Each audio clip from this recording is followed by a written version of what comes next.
Buenas noches, señor presidente de la Junta de Decanos del Colegio de Contadores Públicos del Perú, señor presidente del Comité Técnico Nacional Permanente, señores presidentes de los diferentes comités técnicos nacionales. En la semana de la Junta, en su versión febrero 2021, el Comité Técnico Nacional Sector Gubernamental se hace presente con el webinar denominado Metodología y Aplicación Práctica de la NIC SP17 Propiedad, Planta y Equipo en las entidades del sector público.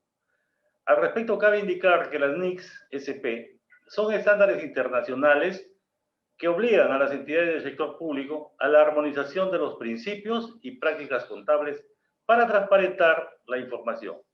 Además, lograr la comparabilidad y su consolidación en un solo marco normativo y desde un contexto global. Seguidamente presento a nuestro expositor de hoy. Se trata del contador público colegiado certificado Juan Francisco Álvarez Illanes, quien es titulado por la Universidad Nacional San Agustín de Arequipa y cuenta con experiencia profesional con más de 30 años en diferentes entidades del sector público y privado. Es consultor de gobiernos regionales y locales. Es docente de las universidades Federico Villarreal y Universidad Nacional Mayor de San Marcos. Fundador y ex director de la revista Actualidad Gubernamental, expositor en congresos, en diversos congresos de contadores y colegios profesionales. Es miembro actual del Comité Técnico Nacional del Sector Gubernamental. Además es miembro del AIC, autor de más de 30 libros tanto del sector público como privado. Es especialista en NIF, NIC, SP y auditoría financiera. Sin más preámbulos, dejo en el uso de la palabra al colega Juan Francisco para que inicie su exposición. Adelante, colega Juan Francisco. Buenas noches, señor Velasco. Buenas noches, Luis. Buenas noches al público presente. Y un agradecimiento especial a todos los colegas que están con nosotros participando en este breve seminario. Quiero resaltar estos temas que son muy importantes por cuanto estamos en época de cierre del ejercicio y debemos de estar ya culminando con la formulación de los estados financieros. El día de hoy nos toca exponer el tema de propiedad, planta y equipo, que es uno de los componentes más importantes del balance general de los estados financieros, por cuanto la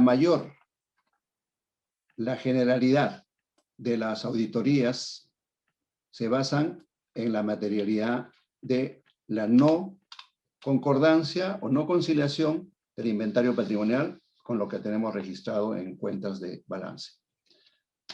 Muy bien, automáticamente si hay una gran diferencia que es superior al porcentaje determinado de materialidad, lamentablemente estamos cayendo en un error material. Juntemos 2 o 3 errores materiales y nos van a dar no van a opinar sobre nuestros estados financieros. Justamente el día de hoy vamos a tratar un poco sobre este aspecto y otros. Esta diapositiva que voy a presentar contiene más de 24 casos prácticos de la NIC-SP. Ustedes van a ver la parte teórica, que es lo más importante, que acompaña al caso práctico. Uno de lo que nosotros debemos de acostumbrarnos de las mayores prácticas es cualquier asiento contable que ustedes realicen, siempre deben colocar la parte normativa, porque esa es la base fundamental para que no nos observen las sociedades de auditoría respecto a algunos hallazgos que realizan. Sin más preámbulos, vamos a empezar con el temario. El temario van a tenerlo acá ustedes. Vamos a hablar sobre el marco conceptual, la finalidad, el objetivo, los informes financieros de propósito general, propósito específico. Vamos a hablar sobre los elementos de estados financieros. Vamos a hablar los criterios fundamentales que establecen las normas internacionales, como son el reconocimiento, la medición, revelación, presentación, baja de activos y variaciones entre el saldo inicial y el saldo final. Vamos a tratar en especial el tema sobre propiedad, planta y equipo. Sobre todo, reconocimiento, la medición inicial, los umbrales de reconocimiento, cuándo es un activo, cuándo no es un activo, cuándo es una herramienta, cuándo es un repuesto, y algunos otros aspectos que vamos a a emplear en este término. En primer lugar, dos aspectos muy fundamentales para poder establecer y entender las normas internacionales. Primero, tenemos que tener el marco conceptual. Segundo, tenemos que tener la norma específica para cada elemento. En este caso, la norma es la NIGSP 17, propiedad, planta y activo. Debemos resaltar que la Dirección General de Contabilidad Pública, con mayor acierto, ha desarrollado la Directiva 05-2016. Esa directiva es más completa inclusive que la NIGSP 17. Muy bien. ¿Qué cosa es el marco conceptual? ¿Por qué debemos de tener en cuenta, por qué debemos de tener una precisión sobre esta parte? Es un documento que establece los conceptos fundamentales de todos los principios de contabilidad generalmente aceptados bajo normas internacionales de contabilidad para el sector público. Estos conceptos que aparecen en el marco conceptual no están definidos en cada una de las NIC, sino por el contrario, se utilizan al aplicar una norma internacional. Por ejemplo, ¿qué significa un reconocimiento? ¿Qué significa una medición? ¿Qué significa la revelación? Y otros aspectos que nos va a llevar a aplicar de manera apropiada las normas internacionales. Entonces, el marco conceptual sustenta la información financiera con propósito general. Acá debemos distinguir dos aspectos. Siempre ustedes van a escuchar en una norma dos aspectos muy importantes. Uno, propósito general, y el otro, propósito específico.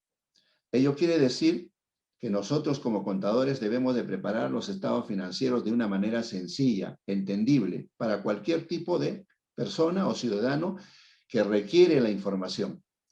Y es importante resaltar aquí que la ciudadanía también tiene que conocer los resultados del desempeño y la gestión financiera y presupuestal que desarrolla cada una de las entidades.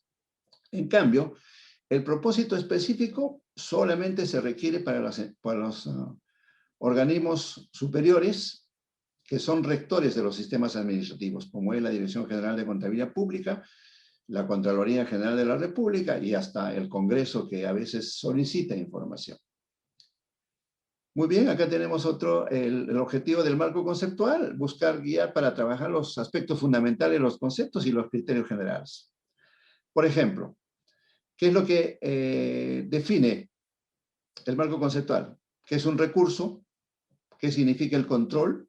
¿Qué significa potencial de servicios? ¿Qué significa beneficios económicos? ¿Qué son elementos? ¿Qué es el reconocimiento y la evaluación inicial? Vamos a poner un ejemplo simple.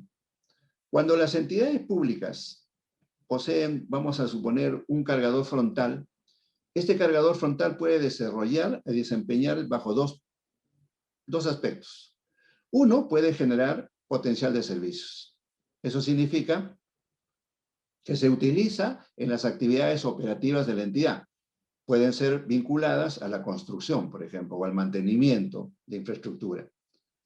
O también en tiempos ociosos, cuando la capacidad instalada excede o sobra para que esa maquinaria pueda alquilarse, la entidad está generando beneficios económicos.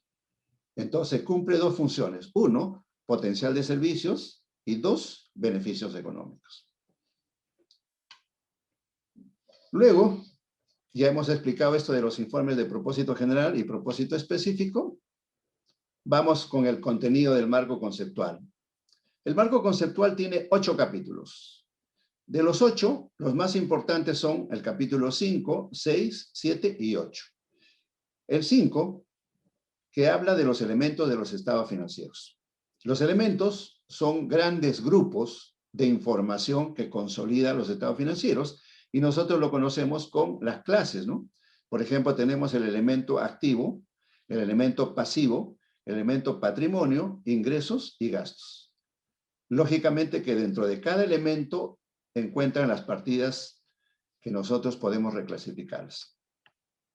Y la medición, cada uno de estos elementos tiene una forma de medir, una forma de reconocer, que eso es lo que va a establecer cada una de las normas internacionales de contabilidad.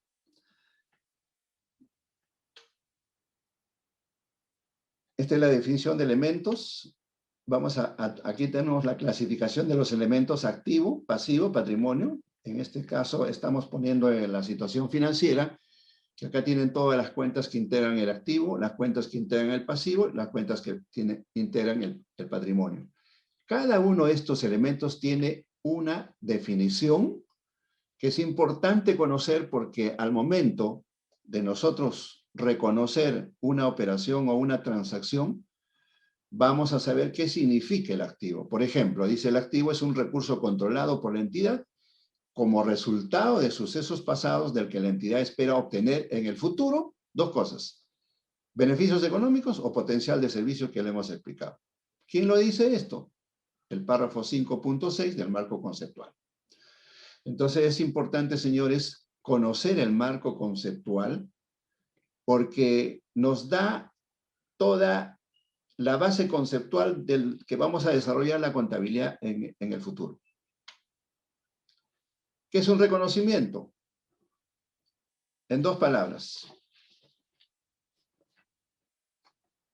incorporar e incluir en los importes expuestos en el cuerpo de los estados financieros. Nosotros podríamos replicar y decir que vamos a incorporar las transacciones, las operaciones en cada uno de los elementos, clasificados en cada uno de los elementos. O sea, para hacer una transacción tenemos que reconocer si cumplen o no cumplen con los criterios que establece el marco conceptual. Entonces, por lo tanto, es un primer concepto que debemos de tener presente sobre el reconocimiento. Si vamos a querer reconocer cuáles son los criterios, dice: los criterios de reconocimiento son: una partida cumpla la definición de un elemento. Entonces, si vamos a ver si pertenece a un elemento, vamos a clasificar esta transacción: ¿pertenece al elemento activo o esta transacción pertenece al elemento pasivo, o al elemento patrimonio, al elemento ingreso o al elemento gasto? Puede medirse con fiabilidad. La medición de la fiabilidad, ¿quién lo establece? El mercado, porque nosotros vamos a adquirir los bienes y servicios en el mercado. Además, dice que esta fiabilidad debe tener un importe o un valor. ¿Qué tipo de valor? Costo, valor razonable, valor de uso, valor neto realizable. Depende de la norma internacional. Propiedad, planta y equipo, costo como evaluación inicial, y como evaluación posterior puede ser costo o el activo revaluado. En la NIGSP 12, por ejemplo, inventarios, tenemos el costo o el valor neto realizable. Algo más importante, dice: pueda medirse en forma que satisfaga las características cualitativas, que es un término nuevo que tenemos que tener en cuenta, porque depende de ello para que nuestra información sea razonable. La conclusión de los auditores es: dictamen, información razonable. ¿Y qué significa razonable? Ahora vamos a ver cómo es que satisfaga las características cualitativas de la información. Entonces, para que la información sea razonable, primero, tiene que ser relevante, o sea, material, importante, trascendente. Segundo, representar fielmente los hechos económicos. ¿Qué significa esto? Que no solo antes predominaba la parte legal, ¿no es cierto? Antes nosotros definíamos como un activo como propiedad legal, propiedad de la entidad. En cambio, ahora no es necesario demostrar que la entidad tiene la propiedad, sino simplemente el control, que es importante. El control significa utilizar con beneficios económicos o con potencial de servicios. Un caso práctico concreto es el arrendamiento financiero. Cuando nosotros adquirimos activos con arrendamiento financiero, la propiedad del bien se transmite cuando paguemos la última cuota y el valor de recuperación. Recién en ese momento usted es poseedor de ese activo, pero sin embargo la norma señala que ese activo usted tiene el control, tiene derecho a depreciar. Por lo tanto, estamos utilizando el activo como si fuera nuestro. Entonces, la diferencia, para que sea representar los hechos económicos fielmente como se están dando en la realidad, ese es nuestro propósito como contadores. Luego dice que debe ser comprensible, debe ser oportuna, que es lo más importante, debe ser libre de errores materiales, o sea que los errores no sean grandes, puede haber errores tolerables o errores mínimos para que la información pueda ser razonable. La información es neutral, en donde el contador no tenga intereses sobre la información que pueda generar. Tiene que tener un valor predictivo, porque en base a esta información se van a realizar las programaciones. Y justamente ahora los sistemas administrativos en general están promoviendo la programación multianual. Ahora tenemos el presupuesto, en el presupuesto tenemos la programación multianual. En bienes y servicios tenemos la programación multianual de bienes, servicios y obras. En inversión pública tenemos la programación multianual. Y en más nosotros tenemos mucho que ver con esta programación multianual. Luego dice que esta información se puede comprobar y sea verificable. ¿Cómo se comprueba? Con documentos, con registros, con reportes que tengan sustento esa información.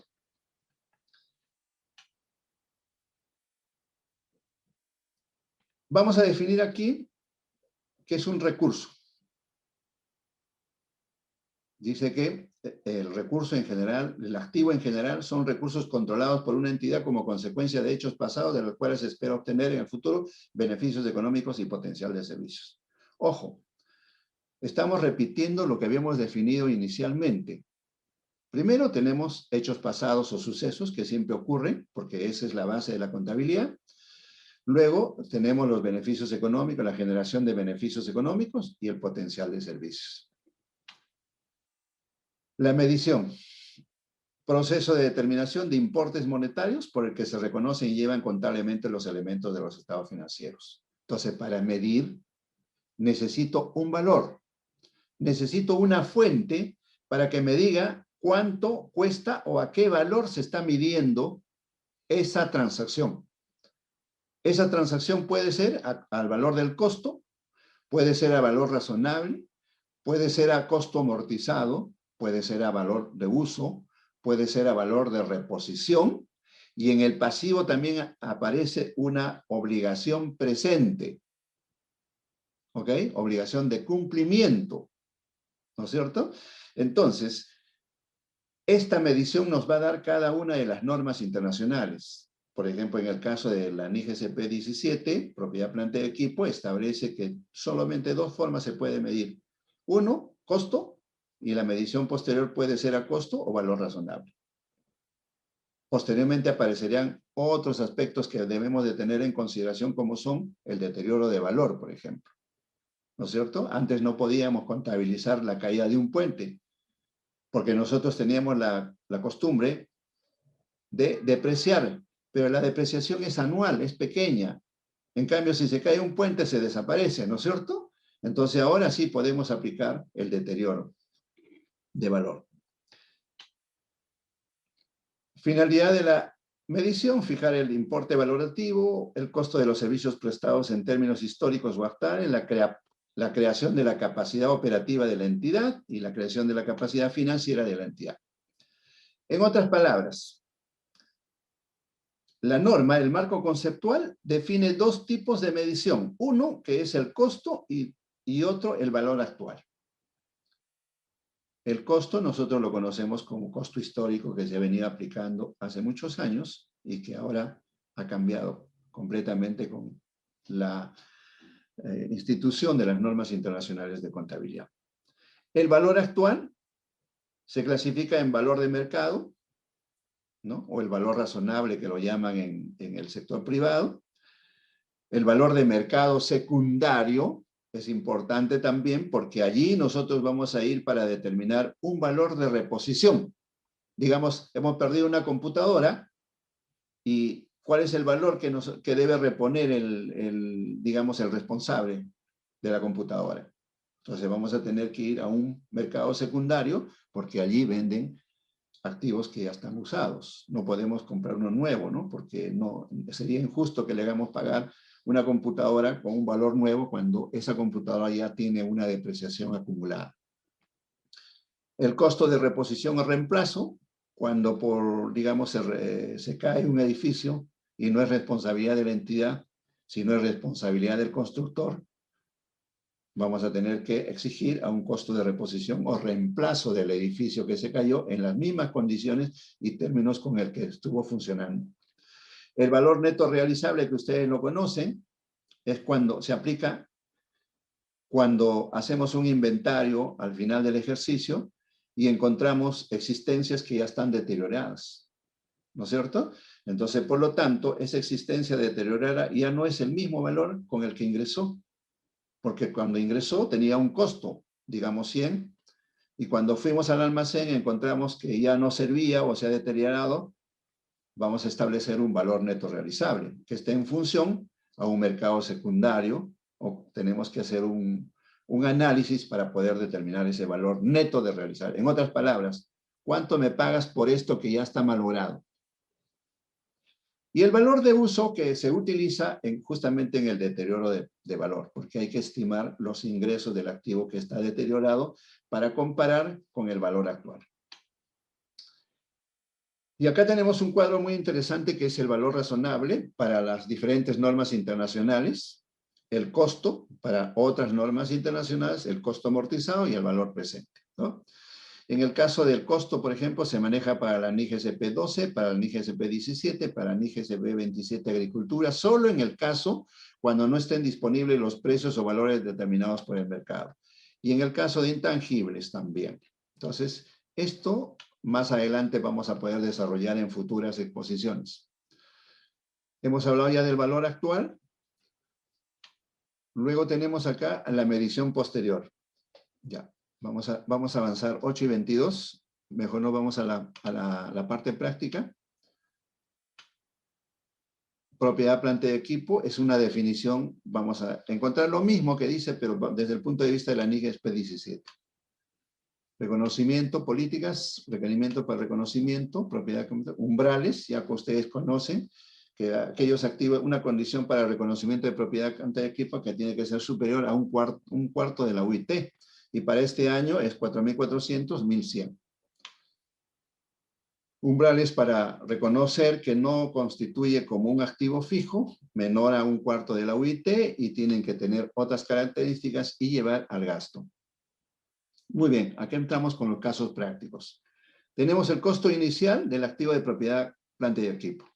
Dice que para determinar el valor de un activo, tenemos que considerar todos los gastos y costos que se han desembolsado en la adquisición del activo hasta que esté en estado operativo.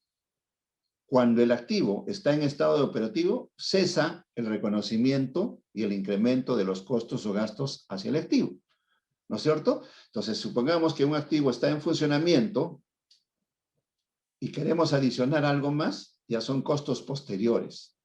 Y estos costos posteriores están establecidos tanto por la norma como por la Directiva 05, ¿no es cierto? Luego tenemos los costos iniciales del activo. Acá están todas las características, precio contado, costos para obtener en las condiciones. Y vamos a poner acá un ejemplo que dice la compra de un terreno, por ejemplo, son 200.000, la remoción y desmonte 20.000, el acondicionamiento del terreno, la inscripción en registros públicos, los intereses pagados de la deuda, la amortización de la deuda, total 238. Y ustedes dirán, pero ¿por qué la amortización de la deuda y los intereses? Si eso es un gasto. No. Con la NIGSP 5 señala que cuando se trata de un activo apto o calificado, como lo llaman en el sector privado, los intereses se deben capitalizar al costo del activo, pero solo en determinado momento. Esos intereses, cuando estamos pagando la deuda y el activo se está construyendo, en ese lapso de tiempo los intereses que estamos pagando se capitalizan. Cuando ya concluye el activo y está en estado operativo, seguimos pagando los intereses, pero ya se lleva a gasto. Es una novedad. Y acá tenemos el costo del terreno más los intereses pagados. Acá está separado los intereses en 3.600 y los otros intereses que van a ir a gasto. El asiento contable. Los costos por préstamo también igual. Estamos en lo mismo que hemos explicado anteriormente. La capitalización de los intereses acá se está explicando con mayor abundancia respecto a la norma internacional, a los párrafos que dice tanto la norma internacional. Por si acaso, la diapositiva está concordada con la directiva. O sea, se aplica la NIGSP 17, se aplica la directiva 05 y también se aplica otras NIGSP que tienen vinculación directa con la propiedad, planta y equipo. Muy bien, acá tienen los asientos, los intereses de la deuda, el costo de adaptación o mejoras en, digamos, en un activo. Vamos a suponer que en un hospital resulta que nos han ampliado el presupuesto, tenemos mayor asignación y queremos mejorar las instalaciones y construimos una planta de recreación o de mejoramiento, de saneamiento de los pacientes. Entonces dice que ese activo se debe incluir al total, a la unidad de medida del activo, de propiedad, planta y activo, pero en forma separada, como un componente aparte. ¿Por qué? Porque la depreciación que nosotros teníamos del activo antiguo no es igual al activo nuevo. Tenemos que controlar la depreciación desde el momento en que estaba en uso operativo. ¿No es cierto? Entonces, por eso es que nosotros separamos. Indudablemente que constituye uno solo, pero vamos a separar solamente ese componente en cuentas de orden para que podamos activar la depreciación. ¿Ya? Acá está el asiento contable de la parte solamente de lo que se activó para poder controlar la depreciación. Las transacciones en moneda extranjera. ¿Qué pasa? ¿Qué sucede acá? Resulta que cuando nosotros compramos un activo de propiedad, planta y equipo en el extranjero o compramos en moneda extranjera, dice que debemos de trabajar con una moneda. Primero trabajamos con la moneda funcional, que es el sol, y el equivalente de la moneda extranjera. Entonces, la disyuntiva acá está en utilizar qué tipo de cambio. Compra, venta. ¿No es cierto? La norma está clara, te dice, cambia, haz la diferencia porque todo lo que vas a registrar va a ser en moneda funcional, que es soles. ¿No es cierto? Pero el problema es al tipo de cambio, compra o venta.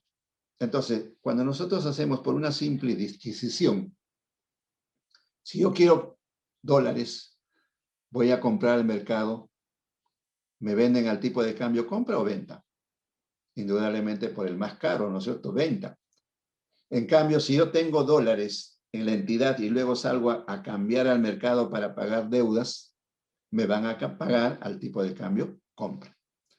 Entonces, por ahí nosotros podemos sacar, y también la norma está estableciendo, y acá están los párrafos literales, todo relacionado a la diferencia de cambio.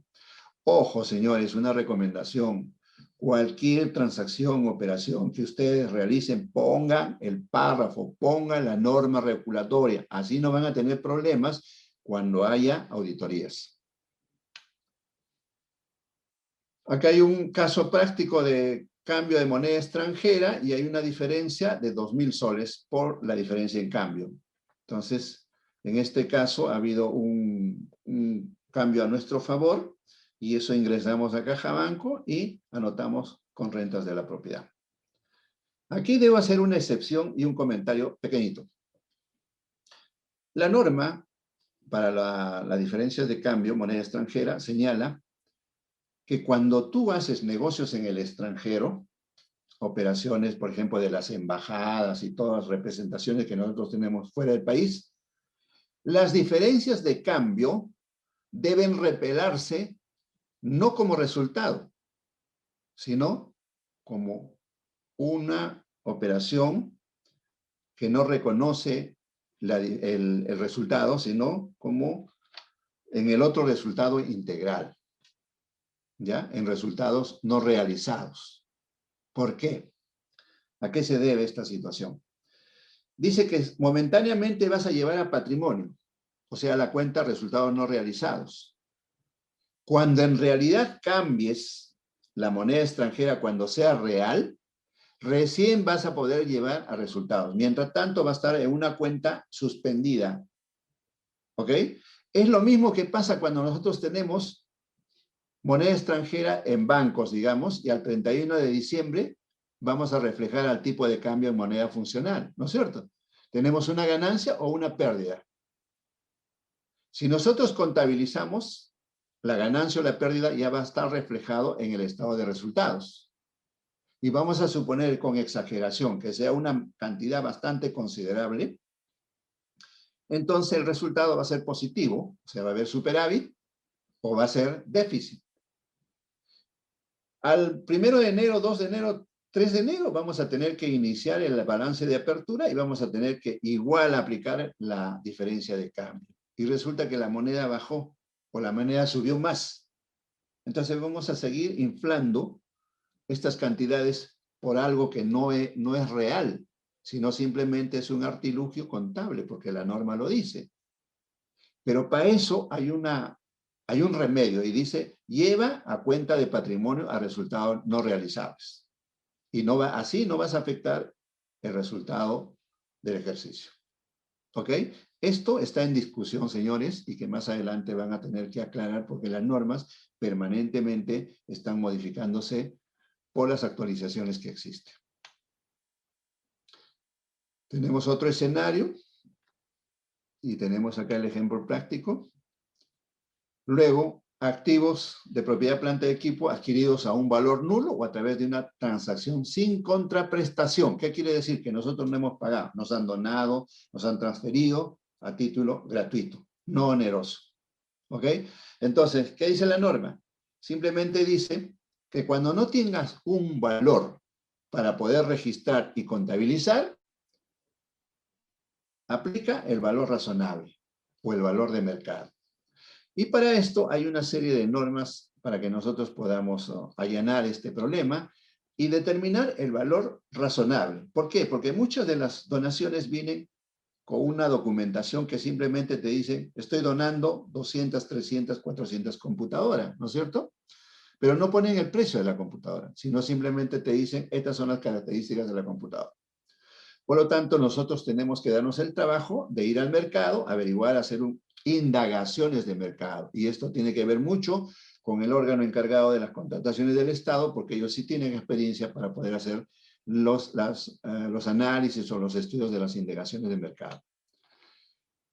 Si acá hay un caso práctico, y este caso práctico está concordado inclusive con la ley de contrataciones, para poder nosotros cómo hacemos las especificaciones técnicas, porque eso es fundamental para ir a averiguar al mercado el valor supuestamente que puede tener esas computadoras. Acá seguimos con la ley de contrataciones del Estado, finalidad de la indicación, contenido de la indicación, y qué es lo que debemos de hacer acá. Cotizaciones, presupuestos, portales o páginas web, catálogos, precios históricos, análisis de precios históricos, estructura de costos, otras alternativas válidas. O también algunas computadoras que hayamos comprado en anterior oportunidad. Y así podemos nosotros determinar el valor razonable de esas donaciones o que tengan un costo nulo y podamos registrar adecuadamente. Estas son las características que debemos de detallar para poder estimar el valor razonable. El resultado de la indagación, después de haber desarrollado todo ese procedimiento administrativo, nos ha salido, miren, 3.000, 3.100, 3.050 y acá promedio podemos identificar con un precio razonable. ¿Listo? Costo de construcción de los elementos de propiedad, planta y equipo. Dice que se reconocen desde el momento en que se incurren en las transacciones relacionadas con los trabajos preparatorios. ¿Qué significan los trabajos preparatorios? Cuando empiezan a construir primero la limpieza del terreno, luego empiezan a poner el cartel, luego hacen sus instalaciones para depositar los materiales y otras instalaciones provisionales. Entonces, desde ese momento empieza el costo del activo de la construcción y nosotros debemos de controlarlo. Acá tienen los elementos que componen un activo: mano de obra, materiales de construcción, servicios varios, otros gastos. Ojo, en el caso de las construcciones existen dos hasta tres.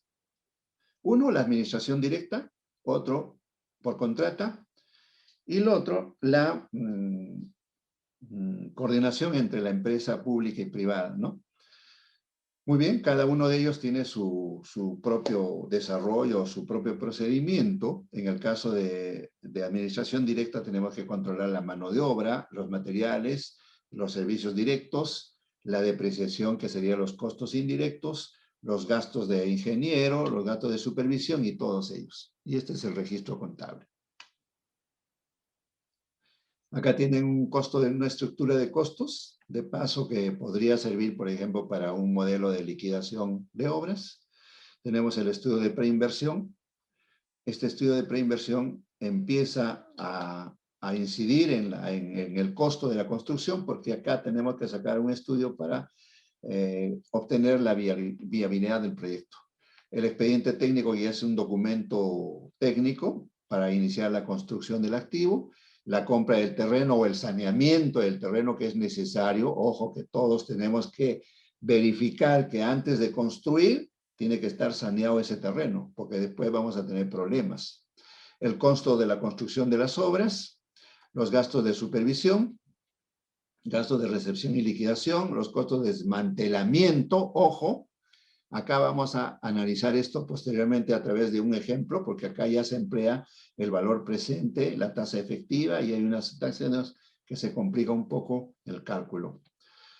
Lamentablemente, las normas internacionales están basadas en matemática financiera, que es lo que nosotros tenemos que empezar a dominar para poder determinar y establecer un verdadero valor. Acá tenemos los numerales, toda la parte normativa, y la finalización. ¿Cuándo finaliza la acumulación de costos para reconocer un activo? Dice cuando esté en un momento operativo, listo para funcionar.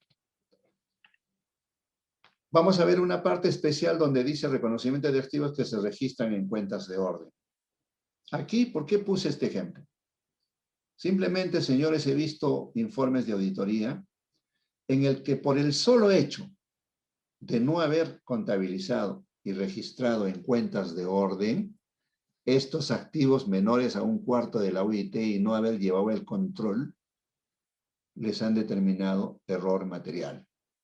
Y la suma de todo esto que llevaron a gasto, hacen una suma considerable, de forma tal que estamos observando como error material.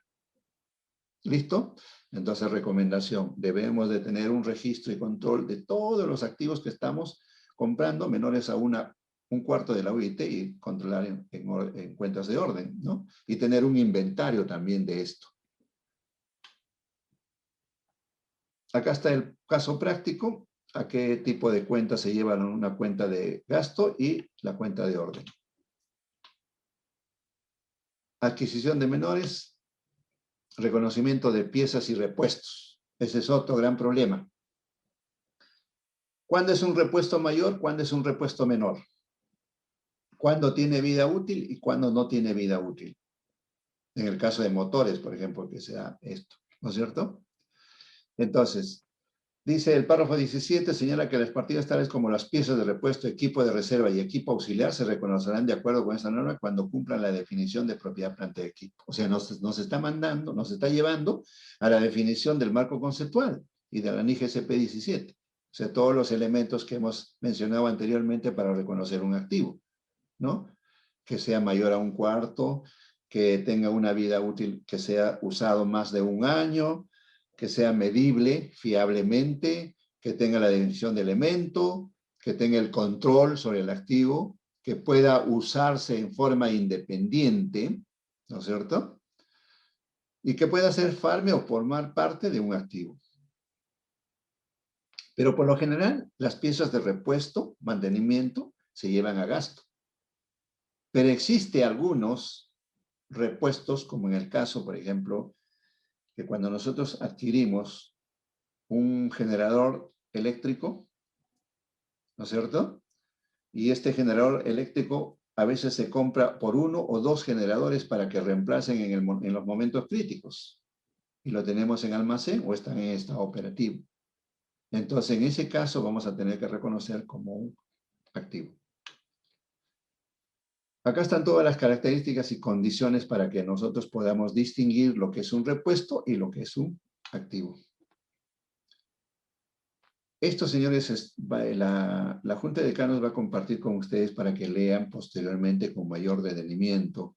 Yo lo que voy acá a explicar rápidamente porque el tiempo es cruel. Lamentablemente tenemos una hora, quizás media hora más. Es 8:40. Vamos a seguir analizando un poco más y a las 8 en punto empezamos con las preguntas, 8:10 de repente. Acá es un caso práctico de piezas, digamos, generalmente por cuestiones de ahorro o costo-beneficio. Cuando se hace un análisis para comprar computadoras en cantidad, compramos por piezas a diferentes proveedores, ¿no es cierto?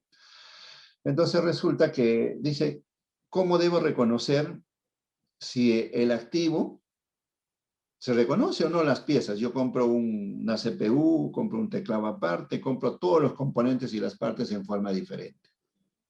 Entonces la norma me dice, un momentito, todos esos componentes hacen uno solo. Tiene vida propia, porque cada uno de esos componentes no tiene vida propia si tú no los juntas, los unes. Por lo tanto, aquí está la norma, la directiva, el numeral 4 de la activa, se define dice que lo principal es que debe conformar una unidad de activo contable. ¿Listo? Y que tenga una estructura física que generalmente es unitaria y corresponda a un juego, sistema, colección o red.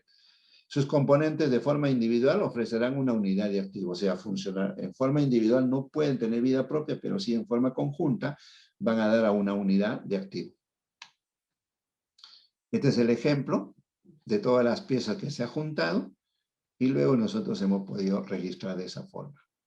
Indudablemente que acá, si hacemos nosotros en cantidad mayor y vamos a superar las 8 UITs y compramos a diferentes proveedores, vamos a estar incurriendo en una transgresión como es la de separar para no realizar un procedimiento de selección. Ojo con ese aspecto. Reconocimiento de infraestructura, o sea, cuando se reconoce una infraestructura, ya ustedes lo conocen, cuando forma una parte de una red, un componente, y cumpla la definición de propiedad, planta y equipo. Son parte de una red, son de naturaleza especializada y no tienen usos alternativos, ¿no? Reconocimiento de infraestructura, ejecución de una obra de infraestructura, derivada de un conjunto de actividades materiales que comprende la construcción, reconstrucción, mejoramiento. Que exista la necesidad, miren, ojo, para que se desarrolle una infraestructura tenemos que cumplir una serie de requisitos que están relacionados con INVIERTP. Y eso nosotros como contadores también debemos de, antes de dar la firma, el cheque, el visto bueno, tenemos que realizar si cumplen o no cumplen con los requerimientos que realiza INVIERTP, ¿no? Con la ley del sistema de programación de inversiones, que exista la necesidad o el requerimiento técnico, que la obra contribuya a cerrar brechas de inversión, que esté incluida en la programación multianual de inversiones, que esté incluida en el plan operativo, así como en el plan anual de contrataciones, que exista el financiamiento aprobado, que el proyecto se encuentre aprobado por el nuevo sistema de inversiones, INVIERTP, declarando la viabilidad. Acá tienen los reconocimientos para los requerimientos para la ejecución de una obra, cómo se contabiliza los adelantos, cómo se contabiliza la amortización de los adelantos. Acá está la norma. Y dice que el artículo 180 dice que los adelantos directos que en ningún caso excedan. O sea, ¿cuándo se da un adelanto? 10% adelanto directo y 20% para materiales. Obligado por la ley de contratación, ley y reglamento de contrataciones. ¿Cómo se amortiza? Este 10% se amortiza, dice, en forma proporcional, ¿ya? Al número de valorizaciones que presenta. En cambio, los materiales tienen una identificación distinta, porque acá hay cálculos en donde el ingeniero tiene que realizar en función al consumo de los materiales, ¿no? La valorización es el pago que se realiza cuando el constructor cumple con sus obligaciones, realiza avances físicos y necesita que le paguen, ¿no? Requisitos de los contratos, tiene que haber, en los contratos tiene que haber las garantías, tiene que haber cláusulas anticorrupción, soluciones de controversia, puede ser en la Junta de Resolución de Disputas o a través de arbitraje. Y acá tenemos el caso práctico. Es una obra que cuesta 80 millones, un adelanto directo de 10%, 8 millones, un adelanto para materiales 16 millones, total adelanto 24.000, ¿no? Si nosotros estamos dando un adelanto, tenemos que exigir garantías. Y acá las garantías son de fiel cumplimiento, garantías con carta fianza, o también una nueva modalidad que es la utilización del fideicomiso. ¿Qué significa? Como es un monto mayor que supera los 5 millones, indudablemente que nos van a obligar a contratar un fideicomiso. O sea, se supone que vamos a ir a un banco y le vamos a decir, señor, yo quiero trabajar con ustedes y usted va a ser mi fideicomisario. Por lo tanto, va a administrar el dinero que me van a dar, que me van a empezar a pagar como adelantos, y usted me va a ir dando en forma proporcional previa verificación del cumplimiento de obligaciones de desempeño. Entonces, el fideicomiso es una garantía para el Estado a fin de que estos adelantos se utilicen en buena cuenta en el objetivo del Estado. Porque imagínense, estamos dando 24 millones de adelanto por una obra de 80 millones. ¿No es cierto? Son 30%. Y con ese billete es que están empezando a construir. Por lo tanto, nosotros necesitamos que alguien supervise el cumplimiento de la obra. Muy bien. El adelanto se contabiliza como un servicio y otros contratados por anticipado. Luego empezamos a gastar en la obra, que es en los estudios y proyectos. Acá hay una retención porque es persona natural.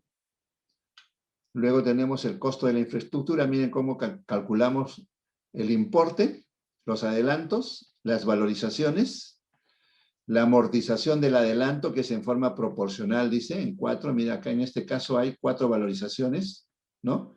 Al 10%, 10, 10, 10, 10, 10. ¿Por qué? En forma proporcional a 4 periodos. Acá son 4 valorizaciones y 4 periodos. Calculamos, dividimos la proporción entre el adelanto directo de 8 millones entre el monto total de la obra y nos sale el 10%.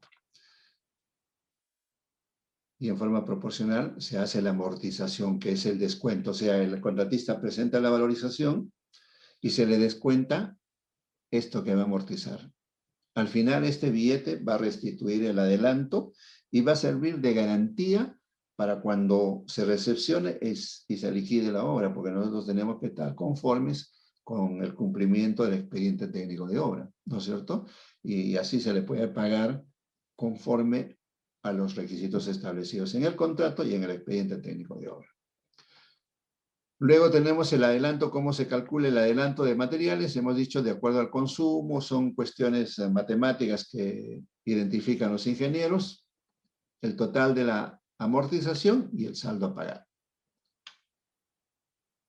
Acá tenemos la amortización de los adelantos y vamos a encontrar, esta es la parte legal normativa, y acá tenemos los asientos contables. ¿Ok? Observen ustedes que ya estamos cargando el costo total de la obra. Luego estamos abonando los servicios, los adelantos que se le dio anteriormente, estamos desapareciendo la cuenta y luego tenemos las cuentas por pagar, que aparece como 80 millones. ¿Ok? ¿Por qué? Ustedes me dirán, pero ¿por qué 80 millones si nosotros le hemos dado un adelanto? Un momentito, en el adelanto lo estamos descontando en cada valorización y nuevamente estamos restituyendo. De tal forma que esto que le hemos descontado, al final le vamos a devolver cuando se haga la valorización de la liquidación. ¿Ok? Luego tenemos reconocimiento de maquinaria y equipo complementario a los edificios. Ya les hemos hablado, en este caso se trata de instalaciones contra incendios, calefacción, refrigeración, ascensores.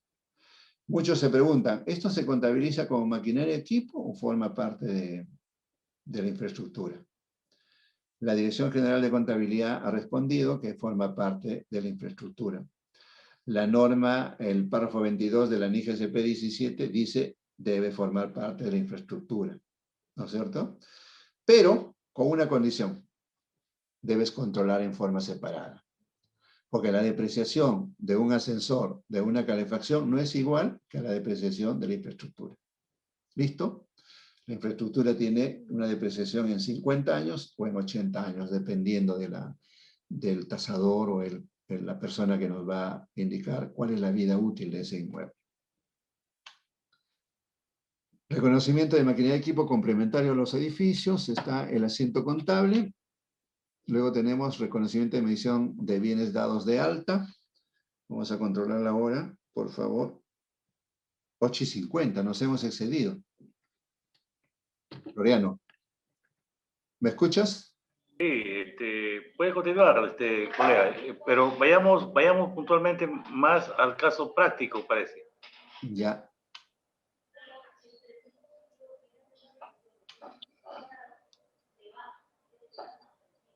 Pintado. Dice acá la pregunta. ¿Se debe reconocer como costo posterior del edificio un servicio de pintado por 40.000 del inmueble que utiliza una entidad para fines administrativos? O sea, si nosotros queremos pintar todo el local, remozar y decir, mira, lo vamos a poner bonito, necesitamos pintar todo el local. Entonces, ¿ese gasto se activa o no se activa? ¿Qué dice la Dirección General de Contabilidad y qué dice la directiva? Dice, no, es un costo posterior. Solamente los costos se reconocen hasta que esté en funcionamiento, hasta cuando esté operativo. Posteriormente, todos los gastos se llevan a gasto, salvo cuando se trate de mejoras, ¿ya? En ese caso de mejoras, digamos, de infraestructura que forman una parte, un componente significativo. Entonces, ese gasto de pintado se lleva a contratación de servicios. Luego, acá vamos a tener un ejemplo práctico importante y con esto vamos a concluir. Costos estimados por desmantelamiento, restauración o rehabilitación. Dice, el párrafo 30 de la NIGCP 17 requiere a una entidad incluir, o sea, en el reconocimiento inicial, la estimación de los costos de desmantelamiento, retiro y rehabilitación como un elemento del costo de propiedad, planta y equipo, incluyendo las obligaciones en las que incurra la entidad. ¿Ok? Entonces vamos a ver el caso práctico desarrollado. Acá está toda la norma, los párrafos que debemos de poner.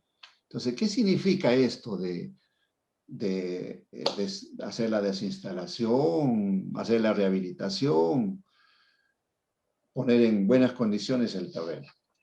Pues acá dice, el Ministerio de Salud adquiere el 3 de enero del 2021 un terreno de 10.000 metros para el Hospital Central, cuyo precio de adquisición asciende a 2.000 soles.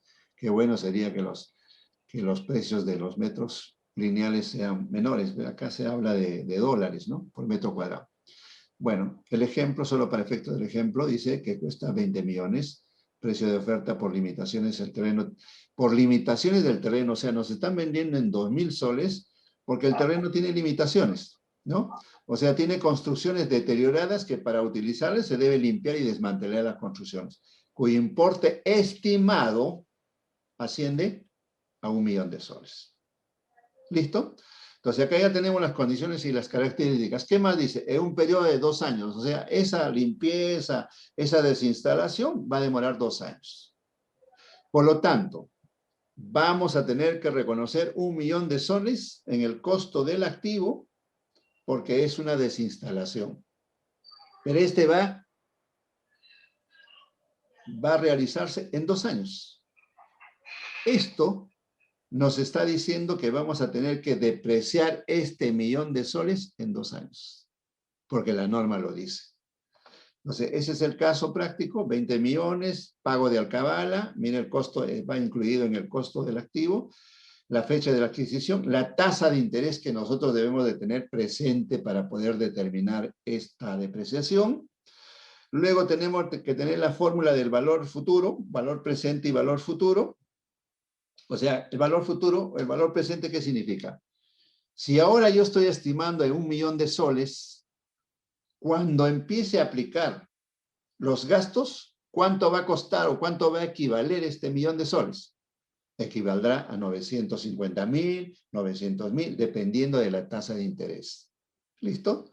Entonces, si la contabilidad es fiel a la realidad, yo tengo que contabilizar lo que está sucediendo con este billete, porque este billete se tuvo que detraer, ¿no es cierto? Entonces, la diferencia entre lo que verdaderamente vale este billete y el millón de soles se lleva a intereses. Eso dice la norma. Muy bien, estas son las características. Estos son los cálculos, son todos los cálculos que ustedes van a realizar para detrear. Por ejemplo, este millón de soles se convirtió en 924.556 a valor presente. ¿Listo? Entonces, este millón vale ahora 900 cuando empecemos a gastar, porque esto lo hemos calculado ahora y en el futuro estamos empezando a gastar estos gastos de mantenimiento, ¿no es cierto? Equivale a 924. Esa diferencia, 75.000, se lleva a intereses. ¿Ok? Muy bien, acá tienen el asiento, los activos producidos, o sea, este es el terreno que hemos comprado, más los gastos de alcabala, y la operación de compra y venta, los pagos correspondientes con la cuenta única del Tesoro. Luego el registro de la provisión, miren, ojo, esos 924.000 que valor presente se llevó, se carga al activo, o sea, al terreno. Y el abono es una provisión, porque cuando esa provisión, cuando empiece a gastarse, esta provisión va a empezar a bajar. ¿Listo? Al final vamos a tener que cancelar la provisión y se va a convertir en un activo, que es terreno. ¿Listo? Acá está con todas las fórmulas. Y luego tenemos una medición posterior del activo.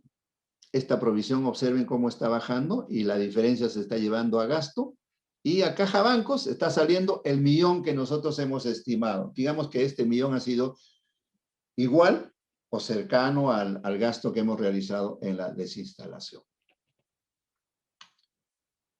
¿Listo? Ahora bien, no debemos olvidar que la depreciación por rehabilitación y mantenimiento, dice el párrafo 75 de la NIGSP 17, señala que si el costo del terreno incluye los costos de desmantelamiento, traslado, rehabilitación, la porción que corresponda a la rehabilitación del terreno se depreciará a lo largo del periodo en el que se obtengan los beneficios o potencial de servicio. O sea, eso es lo que hemos hecho anteriormente.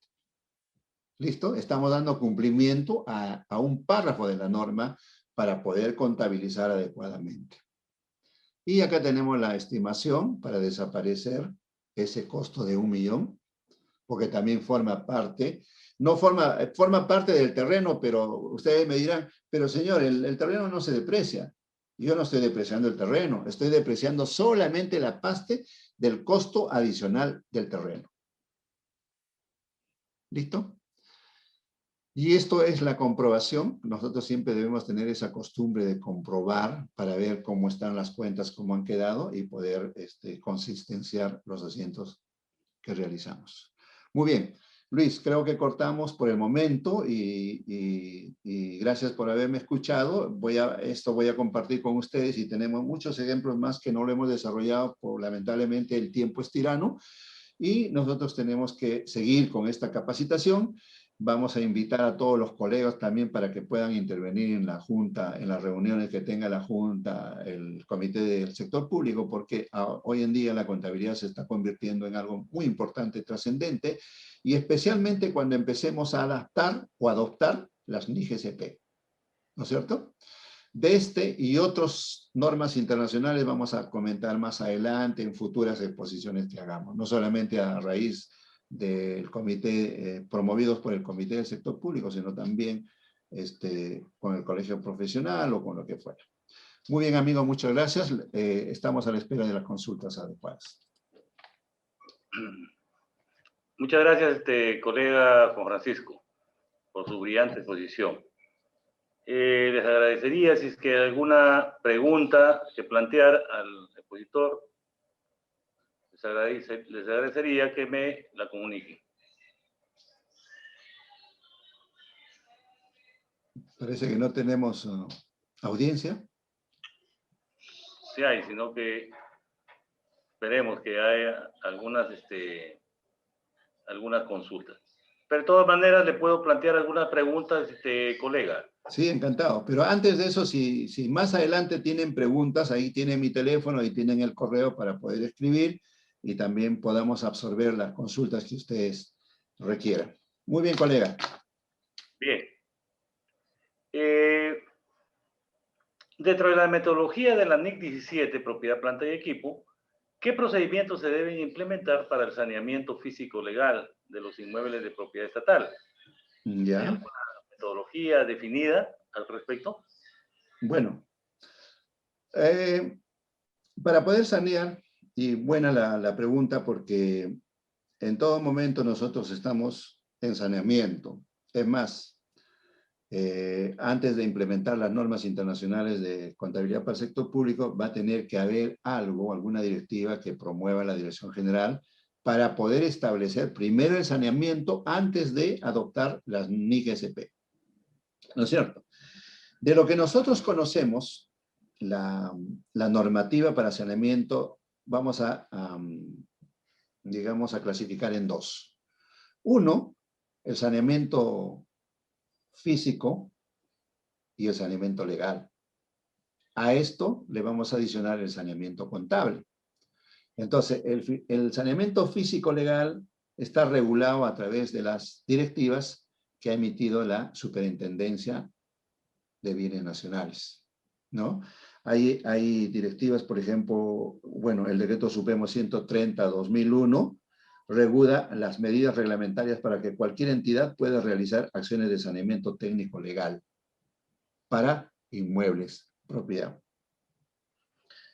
Luego tenemos la resolución directoral 021/2002, la resolución número 147 para saneamiento de bienes muebles. Y respecto a lo que nos compete a nosotros como contadores, tenemos la NIC-SP 17, algunos párrafos establecen cómo debe ser el tratamiento de algunos indicadores que existen, deterioro, modificación del costo, del valor, reclasificación de cuentas. No solamente la NIC-SP 17, sino también la Directiva 05, ahora con propiedad y algunos aspectos de saneamiento. Luego tenemos la NIC-SP 33, que es aplicación por primera vez de las normas internacionales, en el que se aprecia una estimulación para que puedas resolver, ya no bajo el sistema antiguo de poder estar analizando las cuentas hacia atrás, sino simplemente te dice, ¿quieres sanear? Muy bien, puedes aplicar el valor razonable para algunos activos. O sea, en otras palabras, tiene que sincerar la cuenta. Entonces, hay algunos párrafos que se establecen en la NIC-SP 33 que se denominan excepciones y excepciones. Entonces, nosotros tenemos que leer esa norma, analizar esa norma, para que allí podamos encontrar algunos aspectos normativos y poder ayudarnos en el proceso de saneamiento contable.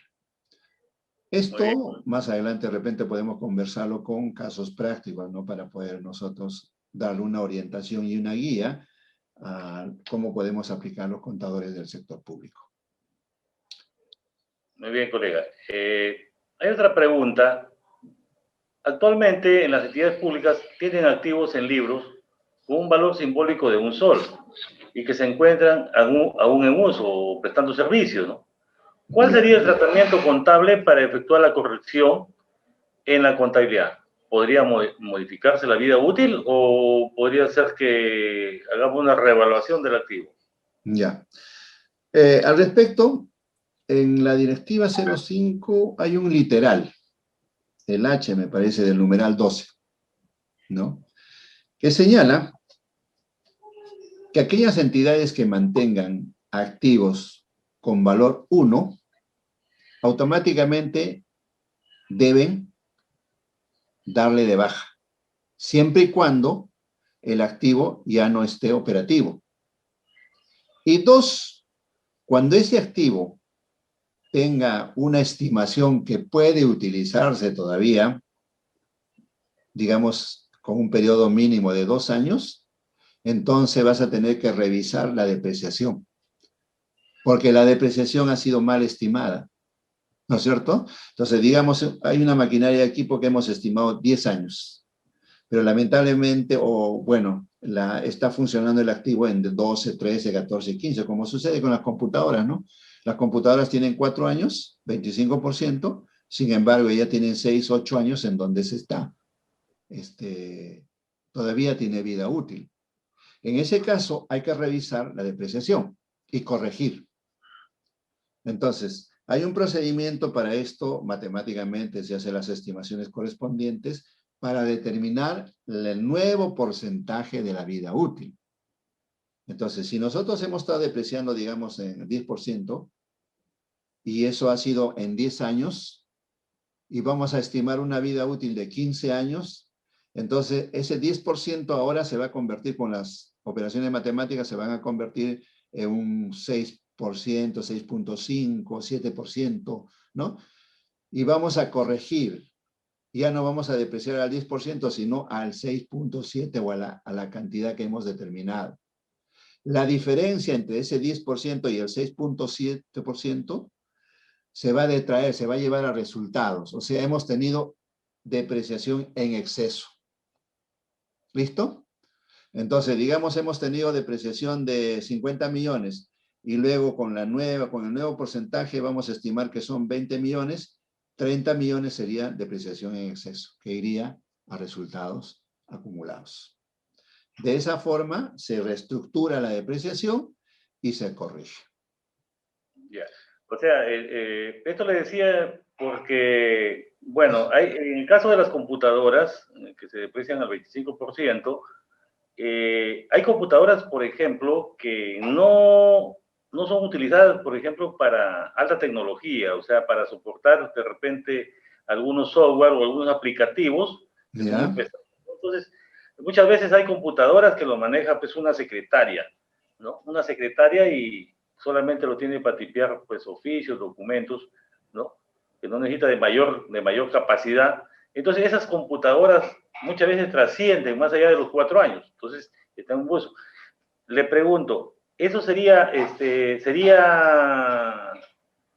legal que estos bienes sean sujetos de alguna evaluación bueno, lógicamente que la Oficina de Patrimonio tiene que preparar todo un expediente con un informe técnico donde explique las causas? ¿Podría ser válido eso o transgrede a la NIC? En ese caso, estaríamos hablando de una reevaluación de activos, que de acuerdo a la NIF SDP 17 nos autoriza, o sea, no hay ningún problema. Pero en el otro extremo, cuando tú quieres hacer una revisión, solamente vas a corregir un error, porque la vida útil estaba mal estimada. Y ojo, la vida útil no es que a nosotros nos diga el porcentaje de depreciación es 10%, no. Quien nos va a determinar la vida útil es el técnico, el que conoce de la computadora. Y el técnico va a decir, no señor, 4 años no, este tiene 6 años, o nos puede decir que tiene 2 años. Entonces tiene que hacer una valoración respecto a las características técnicas y algunos indicios de deterioro o de que pueda sufrir la maquinaria equipo.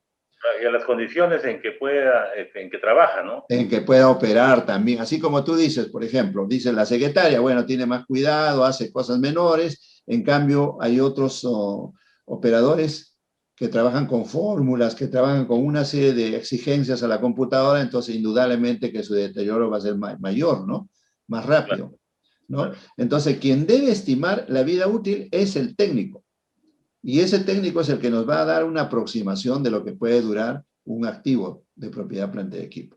Como digo, en este caso tendríamos que revisar la depreciación y reestructurar nuevamente. ¿Listo? Ya. Colega, hay una pregunta acá. ¿Cómo registrar que un tomógrafo está malogrado 2 años para que el hospital contrate los servicios de una clínica? Claro, claro. Ese es un hecho real y eso se llama corrupción. O sea, con sus términos apropiados se llama corrupción. Indudablemente que ese tomógrafo, desde que empezó a estar operativo, ya empieza la depreciación. ¿Listo? Entonces, ahí deberían de intervenir varios, digamos, responsables respecto a la evaluación del rendimiento de las maquinarias. Uno, está la oficina técnica encargada y responsable, no solamente control patrimonial, sino también debe haber digamos, una comisión que evalúa permanentemente la calidad del potencial de servicio del activo, ¿no es cierto? Está el OSI, que debería de estar también involucrado en la observación, en las recomendaciones que pueda hacer para poder ese tomógrafo ponerlo en funcionamiento. O sea, son cuestiones que escapan ya a nosotros como contadores, pero sí nosotros debemos de intervenir en que investigar por qué está en estado inoperativo, porque tiene que ver mucho con nosotros respecto al mantenimiento operativo y respecto a la depreciación, ¿no es cierto? Claro, algo que Podría tenga que ser ver que, con el servicio que está prestando, pues en todo o caso, sea, puede haber máquinas o tomógrafos que han llegado y nunca los han puesto en operación, simplemente los han guardado y está desmantelado en el almacén y sin embargo nosotros tenemos existencias en almacén. Pero la lógica es que también intervenimos en el inventario físico del almacén y podemos decir, ¿y este activo por qué está internado más de 6 meses, 7 meses, 8 meses si los activos se compran para utilizarlos? Generar potencial de servicios o generar beneficios económicos. Esa es nuestra labor como contadores para nosotros. yo creo que también la acción del contador tiene que estar orientada a la parte cualitativa, porque, bueno, de acuerdo a la experiencia que he tenido, muchas veces he encontrado en entidades públicas bienes que están deteriorados o que siempre están ahí, no prestan servicio, están en uso, tienen valor residual. Y entonces yo siempre he pedido, bueno, desde mi punto de vista, ¿no? He pedido información. Entonces muchas veces el jefe de patrimonio informa que está deteriorado, que está malogrado. Entonces, pero ¿dónde está la gestión que tú has hecho? Porque tú eres responsable de la administración, gestión, control. Entonces, el de control patrimonial es el que está más cerca a los bienes porque hace una supervisión, está permanentemente observando en los ambientes, en las oficinas, el funcionamiento, ¿no? Entonces, cuando no hay un bien que esté en funcionamiento, el procedimiento es que lo internan inmediatamente al almacén de control patrimonial. Entonces, para él también atraviesa ahí como que hay una falta de actitud del responsable de control patrimonial dentro del control y la supervisión y de los informes que tiene que evacuar, donde comunica. Y efectivamente coincido contigo, porque esto ya es un acto de corrupción, desde el punto de vista que 2 años y no se den cuenta para que recién digan, ¿sabes que necesitamos un tomógrafo? Sí, colega, ¿me permites? Sí, sí, Has tocado un punto muy importante y que también quiero contarte algunas experiencias que yo he vivido tanto en la administración pública como en otras entidades. Mira, la labor del contador en este momento se ha convertido en una labor muy importante, funcional desde el punto de vista, y que no solamente desempeña su trabajo como contador, como analista o como que tiene que ver mucho con la toma de decisiones respecto a la información que pueda proporcionar, sino que el contador se tiene que darle un liderazgo para que pueda coordinar y liderar digamos, desde un nivel en que tenga ascendencia sobre tesorería, abastecimientos, control patrimonial, inversión pública. ¿Por qué lo digo esto? Porque cuando nosotros queremos cerrar los estados financieros, lamentablemente tenemos que estar tocando la puerta de cada una de las áreas para decir, oye, tienes tu información para poder conciliar, cosa que ellos no lo van a hacer. Entonces tienes que estar exigiendo a desarrollo urbano o a infraestructura para que haga la liquidación de obras, ¿no? Si bien es cierto, nosotros podemos contar con una liquidación financiera, lamentablemente tiene que haber la intervención de un ingeniero para que haga la liquidación técnica. Tienes que ir a control patrimonial para decir, oye, ¿ya has hecho el inventario físico? vamos a conversar sobre las diferencias que existen en el inventario físico. Y gran parte de las diferencias se encuentran en el inventario que está en chatarra, porque ahí están los códigos de control patrimonial que no te comunicó para que puedas descargar en tu contabilidad. Así es. Igual sucede con tesorería. Has hecho la conciliación y estás verificando permanentemente la determinación y la recaudación de los ingresos y que posteriormente yo no tenga diferencias, ¿no es cierto? Y he visto, por ejemplo, diferencias hasta en Tesoro Público, en la CUT, porque no registró. Tesorería tiene un registro y contabilidad tiene otro registro. Pero tú dices, oye, ¿pero por qué? Si son dinero que está controlando tanto el Tesoro Público y está compartiendo tanto como contabilidad como tesorería, deberían tener las mismas cifras, ¿no? Entonces, a esto le atribuyo que el contador debe tener un liderazgo sobre esas oficinas. De alguna u otra forma, tiene que otorgarnos a alguien ese liderazgo para poder nosotros monitorear todos esos aspectos. Creo Bueno, el que liderazgo se puede manejar, uno mismo se lo puede construir en la entidad, como para que pero puedan obedecerte hasta ese cierto tema punto. de posicionamiento o empoderamiento del contador, ese es lo que nosotros estamos discutiendo en el comité, porque eso debemos plantearlo a la Dirección General de Contabilidad Pública, ¿no? Porque estamos dentro del mismo nivel y entonces muchas veces, como usted dice, ¿no? A veces hacen caso omiso, no entregan la información a tiempo. Cuando viene la responsabilidad, le atacan al contador, que es el responsable de que no se presentó la información, en fin. Entonces, y muchas veces la dirección de administración no toma ninguna acción respecto a que no cumplen con la presentación de información de manera oportuna. Bien, hay una réplica ahí y consulta, dice, ¿no se trataría como deterioro del activo? No, el deterioro sufre otra función y existe una norma internacional que es la NIGSP 21 que trata sobre el deterioro de activos no generadores de efectivo. ¿Qué significa el deterioro?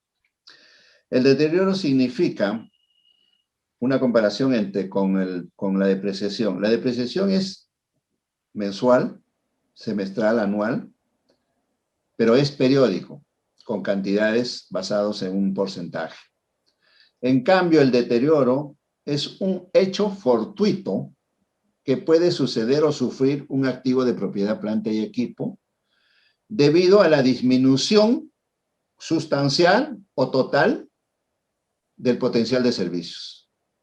Quiere decir que si por este hecho de la naturaleza o lo que fuera, deja de funcionar el activo. Claro, o Entonces, sea, la yo lo que depreciación ya no actúa sobre eso, sino simplemente se lleva a un deterioro. Pero para determinar el deterioro tenemos que hacer una serie de operaciones y transacciones financieras para determinar el valor de uso, o sea, si se puede todavía utilizar ese activo o no se puede utilizar. ¿No es cierto? Y tenemos que comparar con el valor razonable y la diferencia entre los dos, del valor de uso y el valor razonable menos el valor de neto o valor en libros o importe en libros, sale una diferencia y eso es el deterioro de valor. claro, pero en todo caso ahí se trataría, bueno, de una información cuantitativa, pero faltaría ahí la parte cualitativa, que son los informes que debe presentar la Oficina de Control Patrimonial, que es Claro. la que explique, o sea, por qué no da servicio, o sea, el potencial servicio tiene que informar, ¿no? Si caso Ya, pero contrario, por ejemplo, en el caso de los tomógrafos que usted dice, los tomógrafos no es deterioro de valor, porque ni siquiera lo ponen en funcionamiento, simplemente, digamos, hablemos en palabras mayores, se hurtan de una sola pieza importante y no puede funcionar. Y ahí está, ahí no hay deterioro, ¿no es cierto? Deterioro es cuando se malogra, se daña, no puede funcionar por efectos de la naturaleza o por efectos del clima o algunas circunstancias, que incendio o lo que fuera, el activo se ha deteriorado. ya, bien, muy ¿Ya? bien. Y ese tiene un tratamiento bajo la NIGSP 21, deterioro de activos no Está vinculada generadores de a efectivo. la NIC 21. Claro, porque también hay deterioro de activos e instrumentos financieros, ¿no? Que son sí generadores de efectivo. En la bolsa de valores, por ejemplo, un instrumento se deteriora cuando cae su cotización en bolsa, ¿no? Claro. Los derivados financieros, por ejemplo, cuando falla las diferencias de cambio o lo que fuera, hay situaciones económicas que pueden afectar el activo, el derivado financiero, ¿no? Ya, muy bien. Así es, colega. Y otra pregunta, dice, por ejemplo, en la IRSA Sur, es el que tiene que ver con la carretera, ¿debería aplicarse el deterioro? Sí, en ese caso sí. El deterioro, por ejemplo, fenómeno natural, de la naturaleza que son las lluvias. Digamos, hay una carretera asfaltada y en cierto tramo hay inundación, hay derrumbes y se lleva esa parte. Claro, Entonces, creo que en el tema de la infraestructura pública son casos muy especiales que, sí. ¿sí? ¿No? Y entonces, cuando nosotros hacemos un reemplazo, digamos, reemplazo sobre esta parte que vamos a reconstruir nuevamente lo que se cayó y todas esas circunstancias, vamos a tener que determinar un deterioro en el caso de infraestructura, digamos, especial, ¿no? Ah, Pero generalmente el deterioro se da más en activos, digamos, como son los inmuebles o como es la maquinaria, ¿no? en Ahí caso es de donde nosotros aplicamos más la contabilidad de deterioro. Hay que calcular el valor de uso, inclusive cuando hay maquinaria, por ejemplo, tienes que determinar cuánto generaría, cuánto debería haber generado esta maquinaria que se ha deteriorado en ingresos supuestos. Y hacemos un cálculo, una estimación, ¿no es cierto? Esto debería de generar como valor potencial económico, podría generar tanto, comparo con el valor residual y de ahí me sale una diferencia para determinar el deterioro. O también podría calcular o estimar el costo de reposición, ¿no? En este caso, ¿cuánto me costaría reponer esta parte que se ha deteriorado para que el activo siga en estado operativo? Hay una serie de alternativas para poder determinar el deterioro de valor, que eso es un poquito complicado porque se trata de estimar operaciones matemáticas, tasa efectiva, valor presente, y poder determinar el verdadero valor de uso de un activo deteriorado. Muy bien, si no hay otra pregunta, bueno, ya a la hora, como dices, colega Juan Francisco, nos gana la hora, entonces, no sé si no hay otra pregunta, entonces damos por concluida esta exposición. Una cosa Muy, más, colega, sí, dígame. finalmente, para despedirme. Yo quisiera alentar a los colegas para que puedan asistir a los cursos. No es que las normas las voy a aplicar cuando me obliguen. La capacitación debe ser permanente. No hay mejor forma de poder elevar el conocimiento a través de la capacitación, a través de la lectura. Y yo les recomendaría a los contadores que asisten a todos los seminarios que puedan y hagan los diferentes expositores, porque el conocimiento es poder, amigos. Un contador que esté bastante preparado, no solamente en contabilidad, sino todo, hay que ser todistas ahora.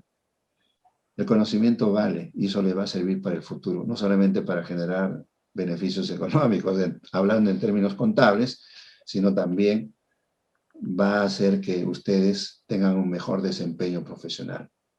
Y no hay nada mejor que un buen desempeño profesional cuando el contador solucione muchos de los problemas de las entidades públicas.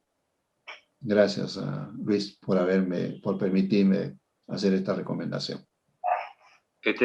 Bueno, quisiera agradecerte, colega Juan Francisco, por compartir tu conocimiento, tu experiencia, y ojalá haya sido de completo agrado de los colegas que nos vienen siguiendo a través del Facebook. Y le comunicamos que seguiremos desarrollando algunas actividades para poder capacitar, recomendar a los colegios departamentales y poder lograr que todos los colegas tengan acceso a esa capacitación, aprovechando hoy estas herramientas tecnológicas que nos permiten y nos acercan cada día más. Muchísimas gracias y damos por concluida la sesión del día, la jornada del día de hoy.